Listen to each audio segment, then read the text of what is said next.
हाँ तो dear student, स्वागत है आप सभी का एक बार फिर से हमारे यूट्यूब चैनल मृत्युंजय एकेडमी पर।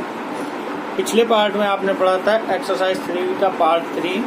क्वेश्चन नंबर आपने पढ़े थे, हमने बोला था आप लोगों से 30 तक लगाने के लिए। सेम क्वेश्चंस थे।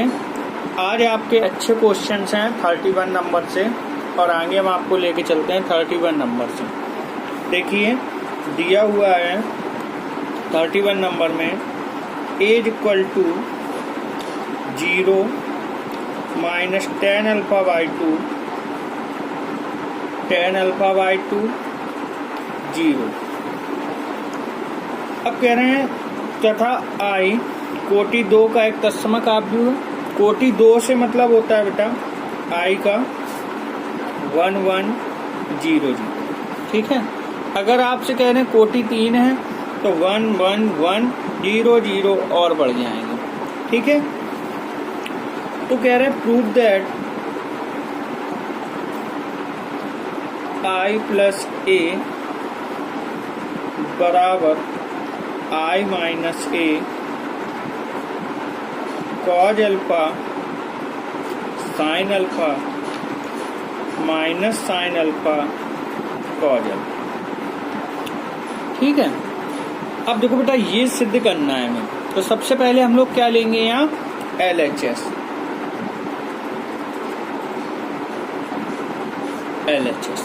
ठीक है, LHS में क्या लिया I प्लस ए ले लो।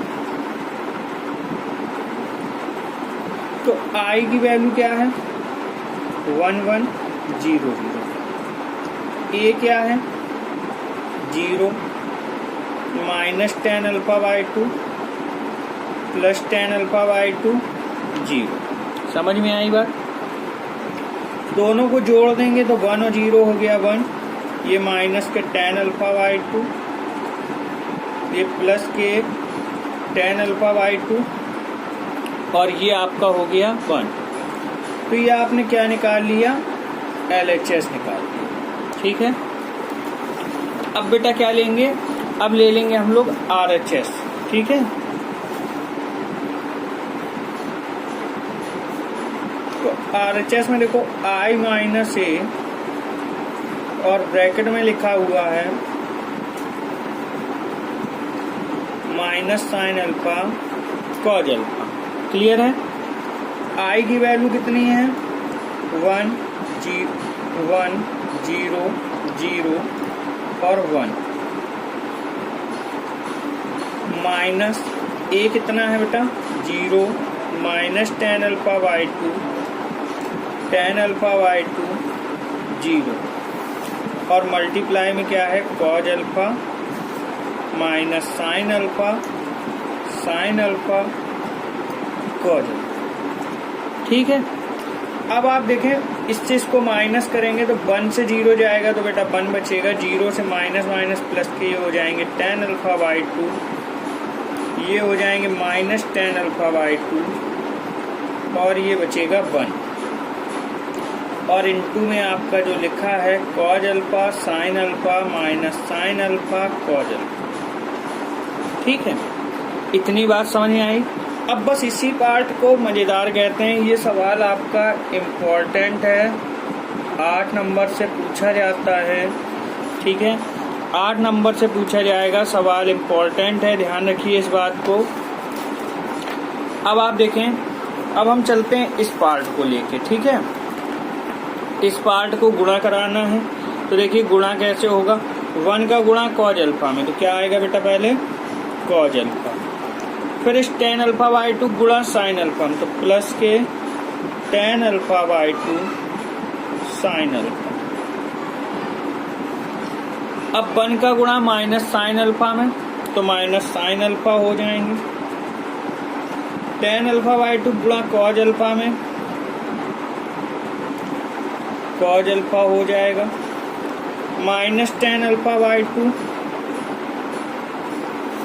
Cause alpha plus sine alpha.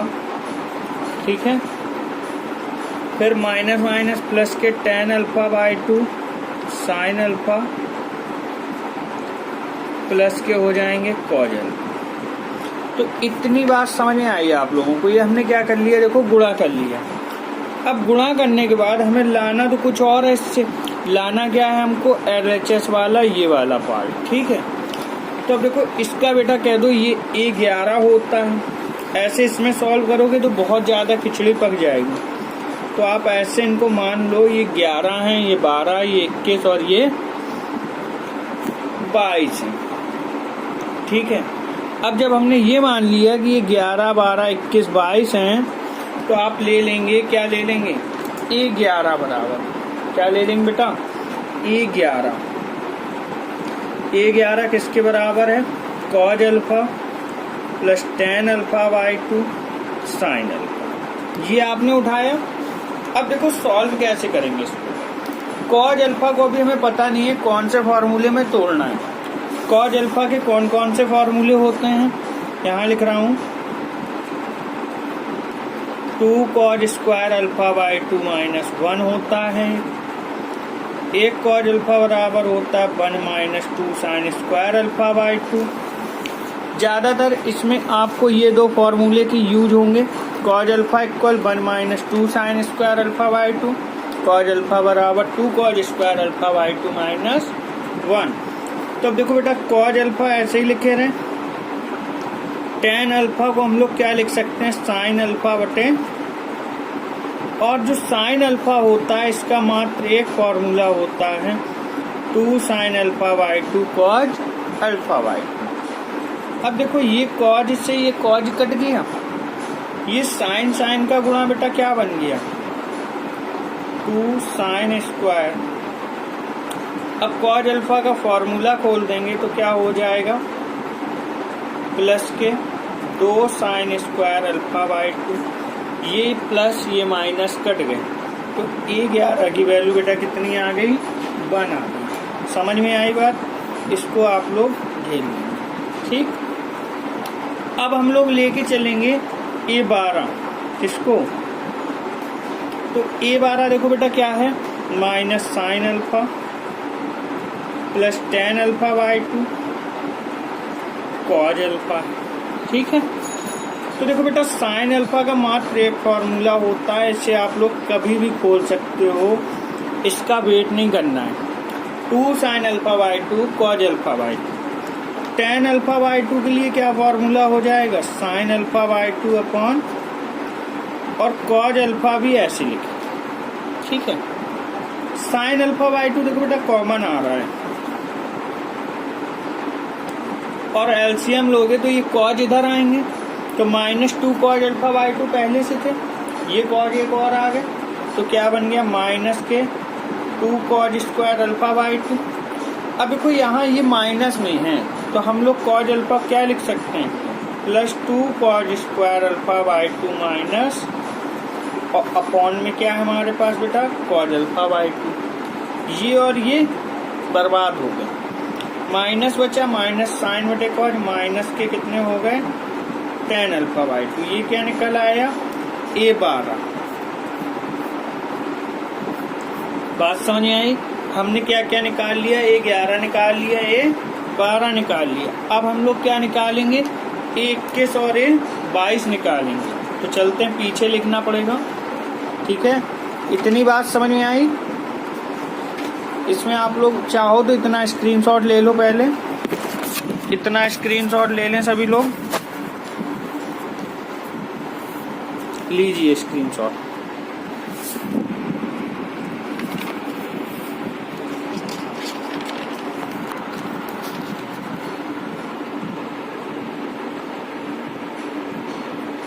ठीक है, स्क्रीनशॉट ले लें इतना।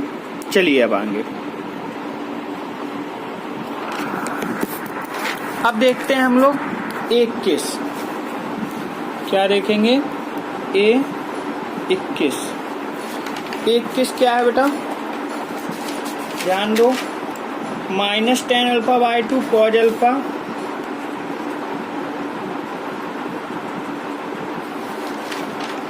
प्लस साइन अल्फा, ठीक है, ये दिया है। तो अब इसको क्या लिखेंगे हम लोग भाई, tan को क्या लिखते हैं, माइनस साइन बटे cos, sine alpha by 2 into cos alpha, हमने कहा ऐसे ही लिखा रहने दो, डाउट की स्थिति में होता है। साइन अल्फा क्या लिख सकते हैं, 2 साइन अल्फा बाई 2। अब देखो बेटा साइन अल्फा बाई 2 कॉमन है, कॉमन ले लिया, यहाँ बचा माइनस के cause alpha by 2 plus 2 cause alpha by 2, इतना बच गया। अब ये कहाँ जाएगा एलसीएम में, ऊपर पहुंच जाएगा, मतलब माइनस के cause alpha plus 2 cause square alpha by 2 upon cos alpha by 2। अब बेटा देखो ध्यान दो, ये कॉज अल्फा है, इस कॉज अल्फा का फॉर्मूला क्या खोलेंगे हम लोग, देखो माइनस भी लगा है आगे, तो minus 2 cause square alpha by 2 हो जाएंगे और प्लस के बेटा क्या हो जाएंगे, 1 हो जाएंगे, plus 2 cause square alpha by 2 upon cos alpha by 2। ये माइनस ये प्लस कट गए, तो साइन बटे कॉज क्या बचा, ये क्या आ गया मेरे भाई, 21 घेर दो। बात समझ में आ रही है कि नहीं, मजेदार क्वेश्चन है।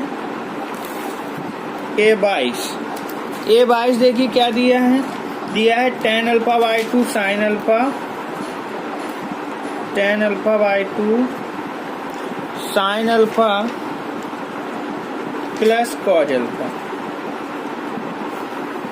तो इसको हम लोग लिख सकते हैं sine alpha by 2 upon cos alpha by 2। इसको एक ही फॉर्मूला होता है, 2 sine alpha by 2 cause alpha by 2, ठीक है, और ये कॉज अल्फा लिखोगे, ये कट गए, तो क्या बन गया बेटा 2 sine square alpha by 2। Cause alpha की वैल्यू क्या खोलेंगे यहाँ, 1 minus 2 sine square alpha by, ये और ये कट गए, तो क्या आ गया मेरे भाई, A22 आ गया। इनको घेर लो। अब देखो हमारे पास 11 देखो हम लोगों ने कितना लिया था, 1, तो कैसे लिखोगे 11 को 1। A12 कितना है बेटा, minus 10 alpha by 2, minus 10 alpha by 2। 21 कितना मिला, प्लस के 10 अल्फा बाई 2। A22 कितना मिला, 1।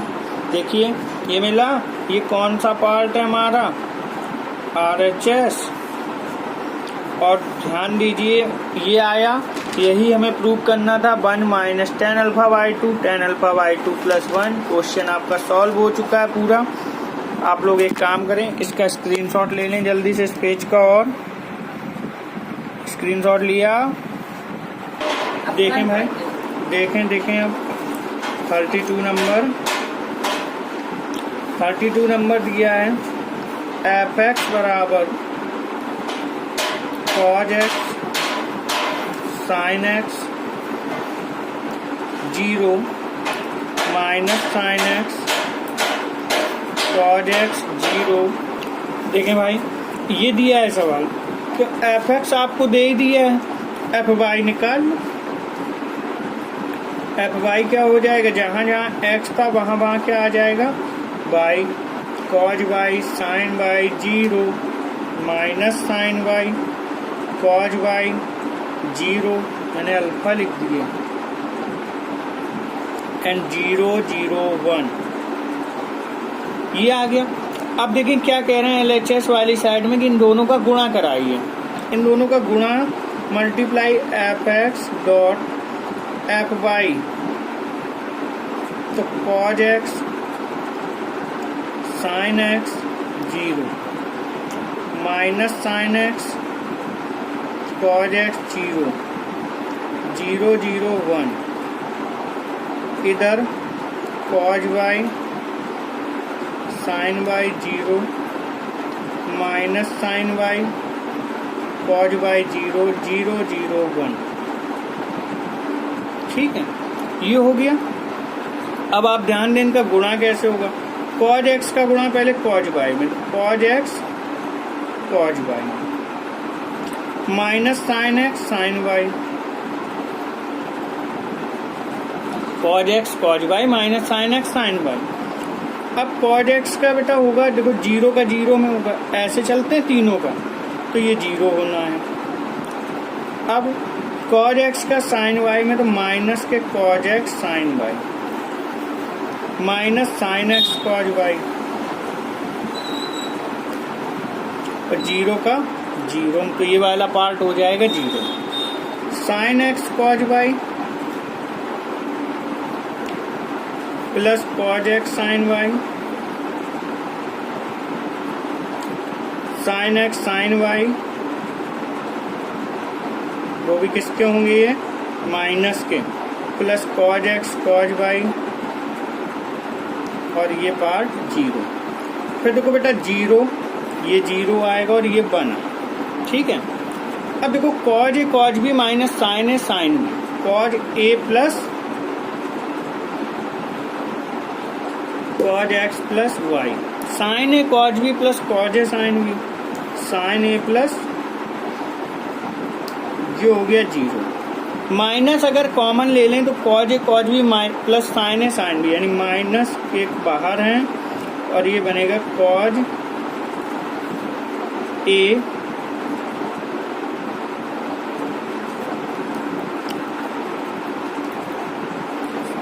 साइन बनेगा बेटा sin a cos b plus cos a sin b, sin a plus ये वाला बनेगा cos a प्लस b, ये 0 ये 0 ये 0 और ये।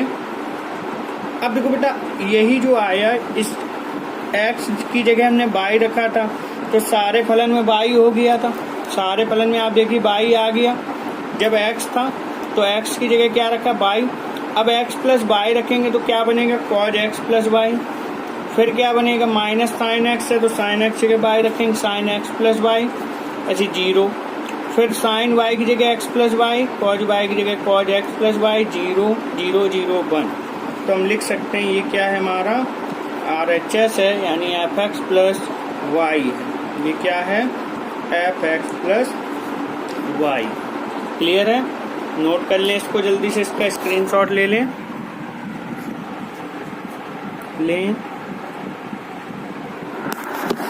अब देखिए भाई अच्छा सवाल कहा है, बोले रजनीश की दुकान में 20 दर्जन कमीजें हैं, 15 दर्जन पैंट और 25 दर्जन मोजे हैं। देखो कमीजें हैं उसकी दुकान में, पैंट हैं और मोजे हैं।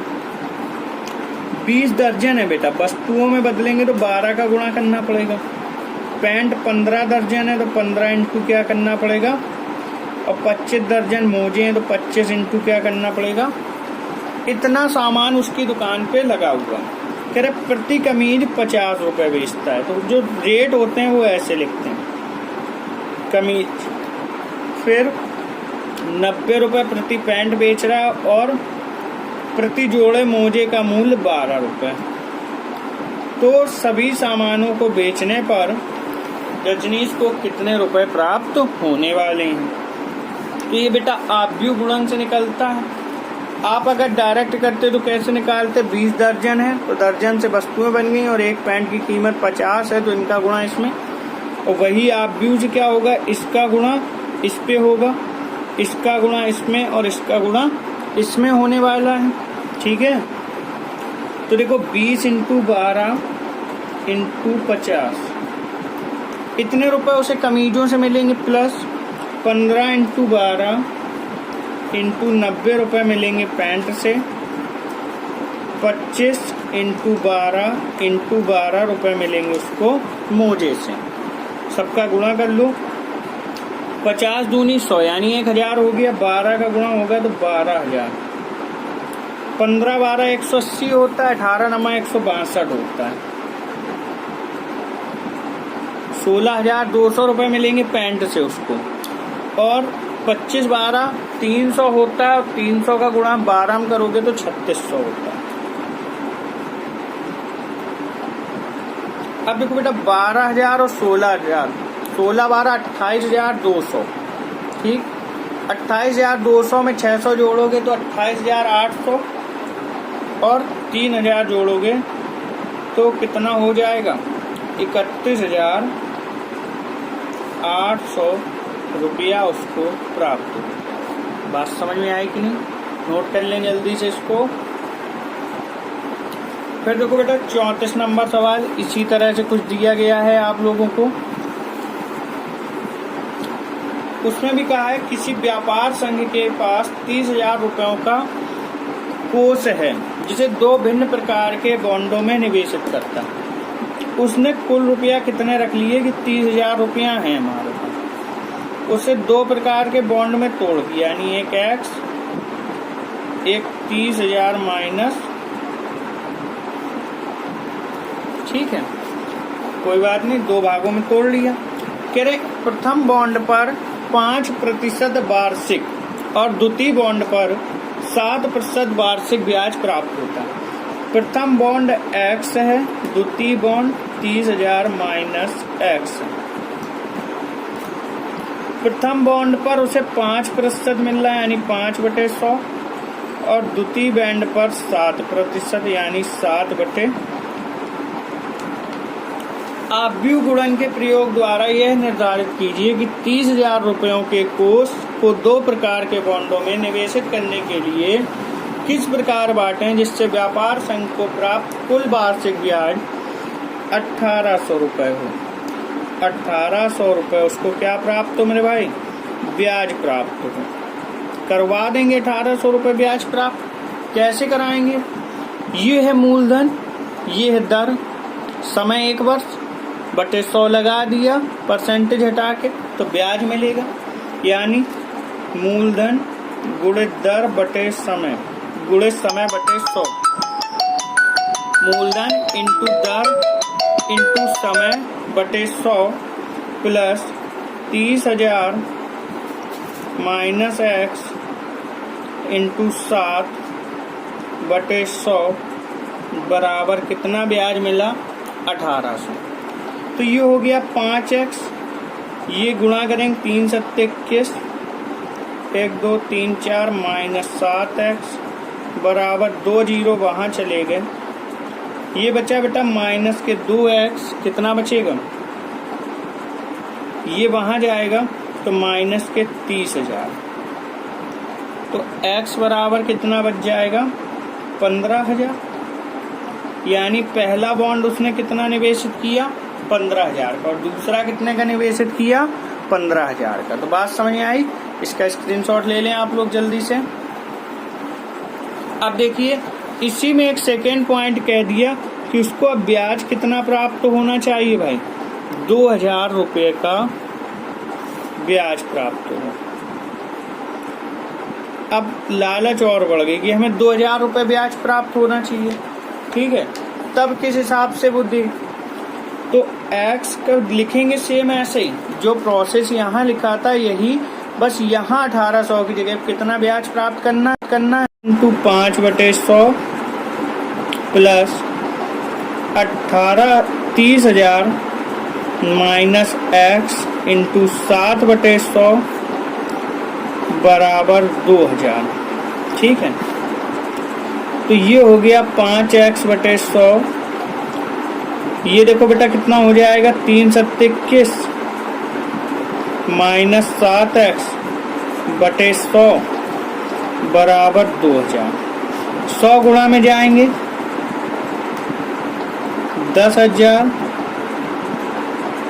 बराबर,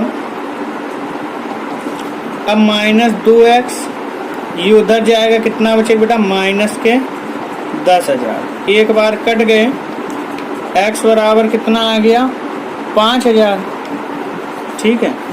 5,000 रुपया उसको मिले, तो एक भाग पे क्या कर रहा है, वो 5,000 रुपया दे रहा है, और दूसरे भाग पे कितना दे रहा है, 25,000। ये दे रहा है 5% की दर पर, और ये दे रहा है 7% की दर पर, और उसे कुल ब्याज कितना मिल जाएगा, अब 2,000 रुपया मिल जाएगा। तो बात समझ में आई, इसका स्क्रीनशॉट ले लें जल्दी से आप लोग, जब 2,000 रुपये ब्याज प्राप्त हो। फिर देखिए आगे 35 नंबर क्वेश्चन में आपसे कहा है, 35 में क्या कहा है, कह रहे हैं किसी स्कूल की पुस्तक में दुकान में 10 दर्जन रसायन विज्ञान और कौन कौन सी हैं, भौतिक विज्ञान,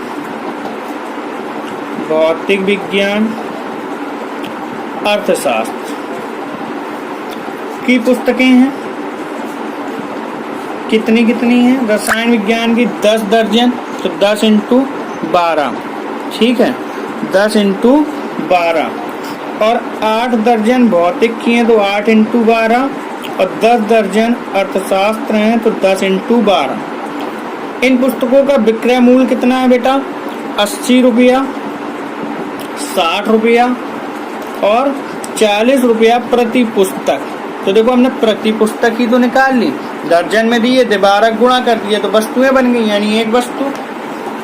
अब कह रहे हैं आप भी बीजगणित के प्रयोग द्वारा ज्ञात कीजिए सभी पुस्तकों को बेचने से दुकान में कुल कितनी धनराशि प्राप्त होगी। तो इन्हें बिल्कुल सेम आपके 33 नंबर ऐसा 10 into 12 into 80, 8 into 12 into 60, 10 into 12 into 40। अब 12 दाम 120 और 96। यहाँ कितना हो जाएगा? 12 × 96 इंटू 8, तो आप लिख देंगे 768 और आगे एक जीरो लगा देंगे तो हो जाएगा 76 80, 120 और ये हो जाएगा 48। सबको जोड़ेंगे तो पहले आपको क्या मिलेगा? 0 8 8 6 14 6 20 की 0 2 6 7 13 9, इतने रुपया उसको प्राप्त हो जाएंगे। तो आप स्क्रीनशॉट ले लें। और आपकी एक्सरसाइज 3 भी पूरी समाप्त हो गई है। कल नए पार्ट में आपको नई एक्सरसाइज 3C मिलेगी। बेटा यहाँ देखो गुणा थोड़ा गलत हो गया, यहाँ आएगा 5760, 5760। इनको फिर से जोड़ लो एक बार, तो 9600 57 60 4800, 0 0 0, तो कितना हो गया? 0 फिर 6 फिर 8 7 15 6 21 की 1 2 6 5 11 9 20, 20,160 रुपया प्राप्त होंगे उसको। ठीक है, समझ में आई बात? तो कल आपको नया पार्ट 3C मिलेगा। ठीक, इतना आज आप लोग पढ़ें।